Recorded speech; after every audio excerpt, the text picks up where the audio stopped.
The next video you watch wasn't your choice. You just think it was.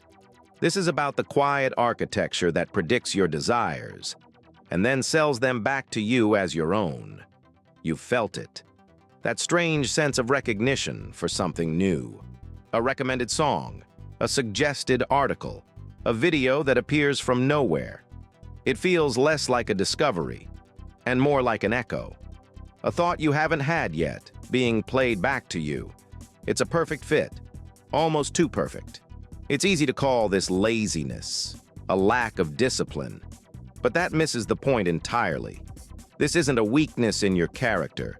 It's the result of a perfectly designed system, a system engineered to find the path of least resistance in your brain and pave it, then widen it, until it's the only road you know how to take. The platform doesn't need you to be happy or educated or connected. It just needs you to stay. Every design choice is optimized for one thing: engagement. A signal that you're still watching, still present. Your attention is the product.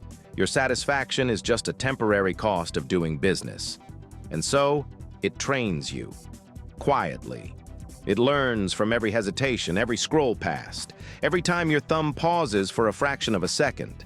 It's building a predictive model of your nervous system, a map of your desires and anxieties.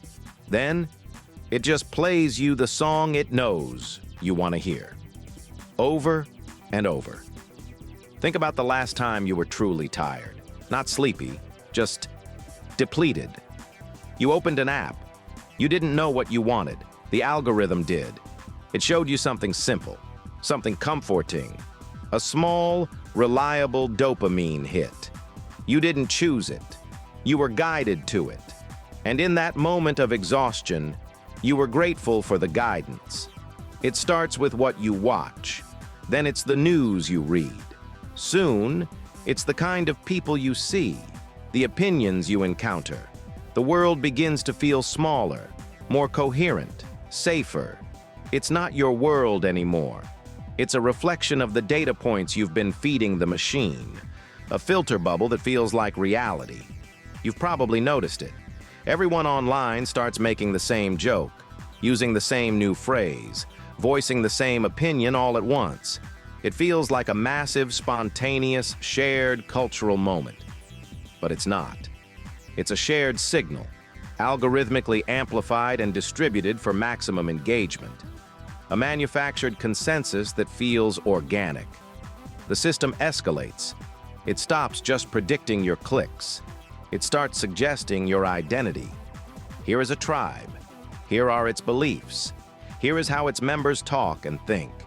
It offers you a pre-packaged self, and it feels good to belong. It feels easy, so you perform it.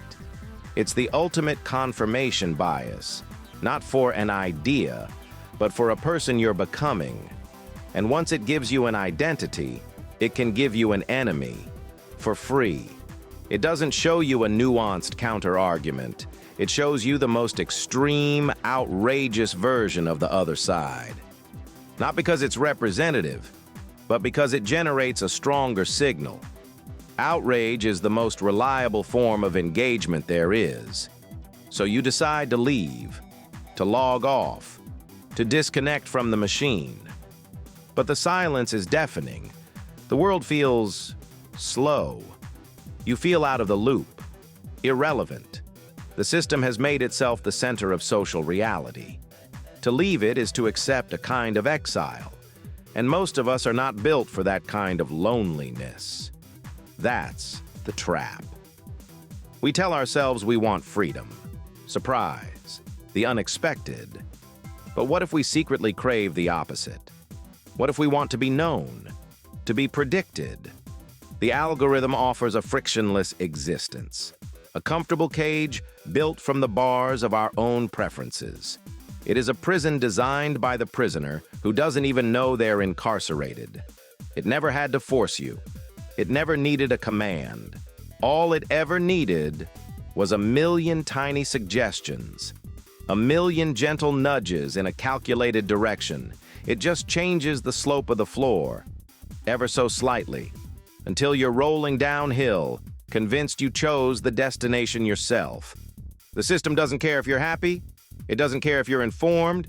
It only cares if you're predictable. Because a predictable user is a profitable one. And the most predictable user of all is the one who believes they're making their own choices. So the real question isn't whether the machine knows what you want. It's whether you still remember how to want something it hasn't already shown you.